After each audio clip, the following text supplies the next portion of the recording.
Okay, perfect. Okay, started the recording. Hello, everyone. Thank you so much for joining us today. I'm here with Hawaii State Representative Linda Ichiyama. Representative Ichiyama, could you give us a brief introduction of yourself and tell us a little bit about your background and what inspired you to get involved in politics? Sure. Thank you so much for having me. I appreciate the opportunity.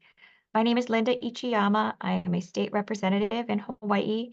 I represent House District 31, which includes the communities of Salt Lake, Moanalua, Makalapa, all the way out to Pearl Harbor. I've been honored to hold this position since 2010, and I'm grateful for the opportunity to represent the area where I was born and raised. So I went to Salt Lake Elementary, Monolo Middle, Monolo High School, went away for our undergraduate, and then came back home for law school. And politics was something I was always interested in. When I was a senior at Monolo High School, I was the student member on the Hawaii State Board of Education. And so I represented tens of thousands of public school students, and I really enjoyed that opportunity and being involved in policymaking. Wow, that's really inspiring to hear that you got involved at such a young age. I want to kind of move on to more of the current issues that you're facing during your term. Could you tell us about some of the key issues that you've been focusing on? Sure. So I currently serve as the chair of the House Committee on Water and Land, and that committee has a very broad jurisdiction. Mainly what we've been focusing on are conservation of our natural resources, so protection of our forests, watersheds, as well as our nearshore ecosystems, our reefs, and all of the precious uh, species that are only found here in the Hawaiian Islands. This committee also has jurisdiction over emergency management. So we've been paying particular attention to wildfires, wildfire prevention, as well as responding to disasters that we're more familiar with, probably here in Hawaii, tsunamis, hurricanes, earthquakes. Okay, that's great to hear. And I know that I've seen your involvement in sort of helping women during your time in politics. But how do you feel your experience as a woman yourself has shaped your perspective and approach to these issues? Well, I'm grateful to serve as the co-convener of the Women's Legislative Caucus, and that is a group within the legislature made up of all of the House and Senate women. And it's been very good to see our numbers grow since I first got elected many years ago. And I think, what I really appreciate about the Women's Legislative Caucus is that we come together. We, put aside party differences. We have Democrats, we have Republicans, and we really focus on issues that affect families, girls, and women in the state of Hawaii.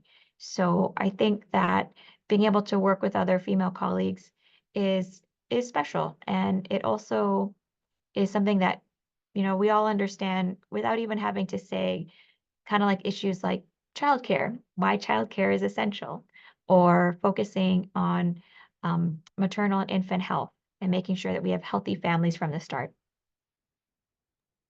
Great. I'm kind of curious to know a little bit more about your time during in the Hawaii Women's Legislative Caucus. Could you tell us a little bit about some of the impacts that have happened since your time and your involvement there?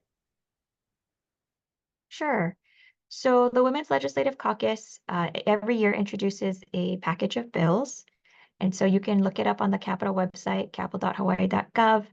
And some of the issues that we've worked on in the past several years, for example, are Title IX or the Patsy Teaming Equal Opportunity Education Act, and making sure that that is fully implemented here in Hawaii, both in all of our public K through 12 schools, as well as the University of Hawaii. So I'm happy to share that we actually passed our own version of Title IX, which is more expansive and more protective than the federal law because it not only prevents discrimination on the basis of sex, but also on gender identity and expression.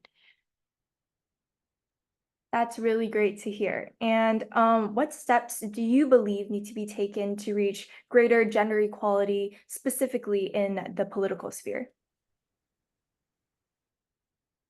I was very fortunate as a young candidate. I ran for office when I was 24, straight out of law school.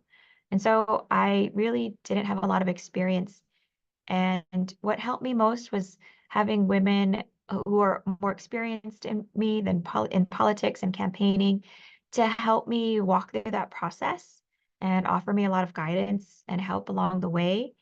I think there are a lot of great organizations out there that want to see more women in office and are willing to offer that extra help to women candidates because running a campaign is difficult and there are a lot of steps, there are a lot of processes involved, and if you're new, it's very challenging to learn. Yes, I could imagine. And I know that you've been getting involved in politics since you were a senior in high school. So what advice would you give to similar high school students who also aspire to become a politician one day? And do you have any specific activities or organizations that you would recommend them to join? Well, I can only say from my own experience, being a part of student government was immensely helpful. That's how I became this student member on the Board of Education. Was first I participated in the Hawaii State Student Council, which is an opportunity for high school students in DOE schools to become a member of the council. But if they say they're in private schools, there's also the State Student Conference. And so that's public and private schools that come together and they actually work on policy proposals that can be introduced as bills in the legislature. And so that was actually, for me, being a student at the State Student Conference was my first introduction to politics, learning how to draft a bill, learning about the legislative process, learning how to write testimony. So those are two ways for students to get involved. We also have high school internships here at the legislature. We also have Capitol tours or opportunities to shadow a legislator. Those are all good ways to kind of sort of dip your toe in the water and see whether or not a career in government might be right for you. Hey, thank you so much for that advice. And lastly, what advice would you offer to young women in high school aspiring to enter politics? Don't give up. I would say that right off the bat.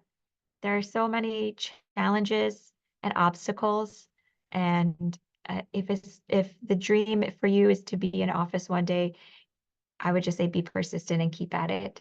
And, there are lots of opportunities for help and advice, and take advantage of those opportunities. Okay, thank you so much. Well, that concludes all of my interview questions. If there's not anything else that you would like to share, I think that will be the end of our interview. Thank you. And then I'll Thank you just very go much for ahead. having me. Thank you. I'll go ahead and end the recording.